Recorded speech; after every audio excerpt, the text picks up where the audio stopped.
This news is brought to you by Shulini University, Solan. पूर्व मुख्यमंत्री जयराम ठाकुर ने कहा कि कांग्रेस के नेता कोरा झूठ बोलने से बाज आए। केंद्र द्वारा प्रदेश के विकास के लिए ग्रांट बदस्तूर जारी है। केंद्र सरकार ने राज्य सरकारों पर अंधाधुंध लोन लेने पर जो लिमिट लगाई है, वे सभी प्रदेशों के लिए समान है। यह बात जयराम ठाकुर ने पालमपुर के नए जिला भाजपा कार्यालय उद्घाटन पट्टिका को स्थापित करने के बाद पत्रकारों से बातचीत में कही। पालमपुर के इस कार्यालय का उद्घाटन वर्चुअल माध्यम से जगत प्रकाश नड्डा द्वारा सोमवार को नूरपुर में किया गया था। पूर्व मुख्यमंत्री ने आरोप लगाया, पिछले 6 महीनों में सुखविंदर सिंह सुक्खू सरकार ने 7,000 करोड़ का लोन लिया है, जबकि पूर्व भाजपा सरकार ने 2 साल में 5,000 करोड़ का लोन लिया था। अगर सरकार की फिजूल खर्ची के हालात ऐसे ही रहे तो जल्द ही प्रदेश की ट्रेजरी बंद होने वाली है और कर्मचारियों को वेतन के भी लाले पड़ेंगे।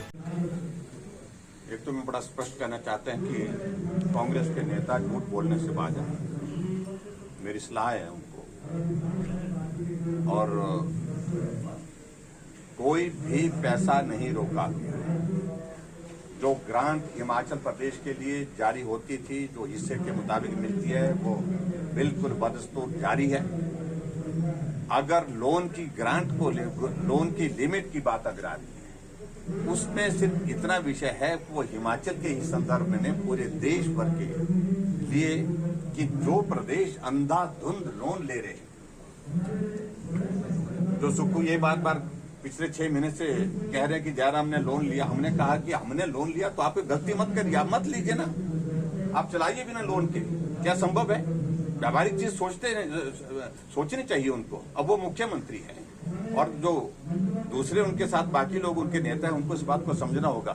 क्या 50,000 करोड़ रुपए का ऋण जो है कांग्रेस पार्टी छोड़ गई थी, और उसकी ऋण की किस्तों को अदा करने के लिए हमें लोन नहीं लेना पड़ा। उनका ब्याज अदा करने के लिए हमको लोन लेना नहीं पड़ा, लेना पड़ा, तभी जाकर के हमको आगे बढ़ने की बात कर रहे हैं। और आज भी परिस्थिति है, हमने तो 2 वर्षों में 5,000 करोड़ लिया था, इन्होंने 6 महीने में 7,000 करोड़ लिया। 1,000 का ओवर ड्राफ्ट हो गया है, और आने वाले समय में ये परिस्थिति पैदा कर दी है हमने कि हिमाचल प्रदेश में ट्रेजरी बंद हो जाएगी। ट्रेजरी बंद का मतलब है कि कर्मचारियों को तनख्वाह बंद हो जाएगी। जितने भी बिल की क्लियरेंसेस सारी जो है काम की डेवलपमेंट की, वो सारी क्लियरेंसेस बंद हो जाएंगी। उसके बारे में क्या सोचा? केंद्र के खिलाफ बोलना एक बात है, आप बोलिए लोकतांत्रिक व्यवस्था की, लेकिन झूठा आरोप मत लगाइए, मैं ये कहना चाह रहा हूं। और दूसरी बात, जहां तक श्वेत पत्र की बात है, कौन परवाह कर रहा है, कौन डर रहा है उस श्वेत पत्र से? हमने हिमाचल प्रदेश में 5 साल में काम किया है।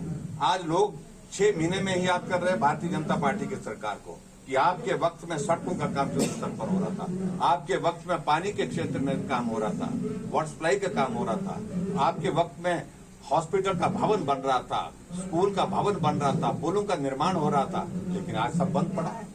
इसका जवाब कांग्रेस पार्टी दे। आज क्या परिस्थिति बनी है? हर जगह सब कुछ बंद है, सब कुछ बंद है, पैसा नहीं है, यही रोना रो रहे हैं। तो ऐसे में मैं सिर्फ इतना ही कहना चाह रहा हूं कि कांग्रेस अब मेहरबानी करके हमने क्या किया उसको छोड़ करके तुम क्या कर रहे हो, लोग देखना चाहते हैं, इस बात के लिए आगे बढ़े। ये मेरा चंबा से एक विशेष समुदाय द्वारा युवा के फोन है, वो सारे मामले को लेकर के मैंने एसपी चंबा से बात की है और वहां के विधायक से भी बात की है। वो बहुत निंदनीय है, और कानून व्यवस्था की इस प्रकार की हालत प्रदेश में आप देख रहे हैं कि रोज हत्याओं की घटनाएं, चोरी डकैती की घटनाएं और ड्रग्स की जिस प्रकार से सारी चीजें देखने को मिल रही हैं, और माफिया राज एक तरह का मजबूत होता जा रहा है। ऐसे में मैं सिर्फ इतना ही कहना चाहता हूँ कि चंबा की जो घटना है बहुत दुखद है। जो दोषी है उनके खिलाफ तो कार्रवाई होनी ही चाहिए निश्चित रूप से, और दोषी के खिलाफ कार्रवाई के साथ साथ में इस बात को भी सुनिश्चित करना चाहिए कि आने वाले समय में ऐसी घटनाएं ना हो।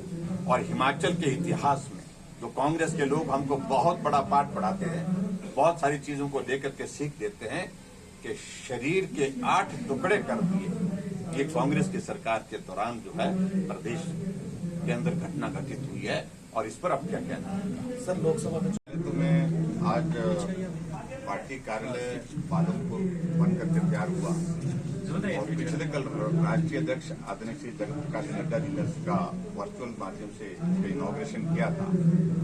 लेकिन कार्यकर्ताओं की इच्छा थी कि एक बार हम सब लोग यहाँ मिल करके इस उद्घाटन की रस्म को पूरा करने के लिए एक कार्यक्रम करें। तो कार्यक्रम के सिलसिले में यहाँ आया था और मैं पार्टी के सब साथियों को बहुत बहुत बधाई देता हूँ कि भव्य कार्यालय पालमपुर में बन करके तैयार हुआ, जो आज से समर्पित किया गया है। और जहां तक आने वाले समय में लोकसभा के चुनाव की अगर बात कहें तो मैं इतना ही कहना चाह रहा हूँ कि चुनाव आया, हम चुनाव लड़ते हैं, दम के साथ लड़ते हैं और निश्चित रूप से अब की बार 4 सीटें जो लोकसभा की जो 2014 में जीती थी, 2019 में भी जीती थी, 24 में भी जीती थी। सर, एक 9 वर्ष का कार्यकाल आदरणीय प्रधानमंत्री नरेंद्र भाई मोदी जी का जो रहा है बहुत सराहनीय रहा है। हिमाचल जैसे छोटे प्रदेश के लिए बहुत बड़ा कंट्रीब्यूशन उनका रहा है डेवलपमेंट के हिसाब से। आज bulk drug pharma park Himachal को मिला, आज medical device park Himachal Pradesh को मिला, आज all India medical institute Himachal Pradesh को मिला और बनकर तैयार हुआ। अटल टनल रोहतांग जो है आज से 3 साल पहले उद्घाटन करके, 3 साल से भी ज्यादा पहले जो उसका उद्घाटन करके समर्पित कर दी गई है। रेलवे लाइन बिलासपुर तक पहुंचने की दिशा में आगे बढ़ रही है। 4 लेन के काम युद्ध स्तर पर चले हुए हैं। ऐसे में जो डेवलपमेंट केंद्र सरकार हिमाचल प्रदेश पर कर सकती है, उन तमाम सारी चीजों को लेकर के हिमाचल अनुभव कर रहा है। मोदी जी ही हैं जिनसे उम्मीद है, आशा है और देश को भी यही उम्मीद है। इसलिए नरेंद्र भाई मोदी जी के लिए बहुत बड़ा जन समर्थन आने वाले लोकसभा के चुनाव में मिलने वाला है। दिव्य हिमाचल टीवी के लिए पालमपुर से राकेश सूद की report. What does it take to be your best at Shulani University? You learn from the best to be your best. Be an innovator with India's first one student, one patent program. Be a leader with top industry internships and placements. Be a globetrotter with our study abroad program. Be a game changer with our top ranked programs from AI to biotech, bioengineering, media, management and more.